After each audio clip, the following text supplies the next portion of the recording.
unibertsitateko jendeak ikasketak ez galtzeko, urtiek ez galtzeko, eukan soldaduzka berezi bat egiteko aukera.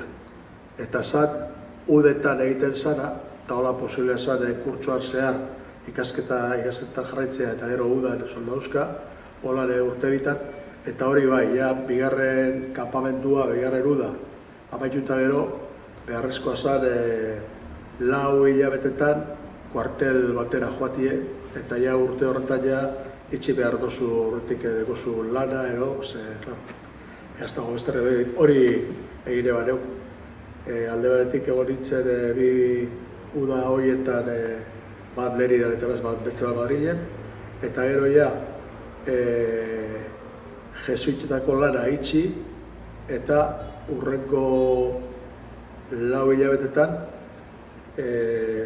irailetik urtarrilera, 73-74, 4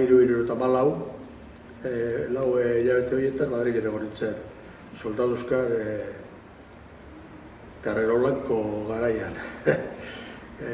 Horrego ginen tanketan sartute gasolina gastatzen Madrilera irtetzeko ero, baina, azkenien etxan ezer pasatu eta berriro barrunetak itxu. Soldautza egin zenun, acorazada... División acorazada Brunete Fagatua, bai, el Goloso.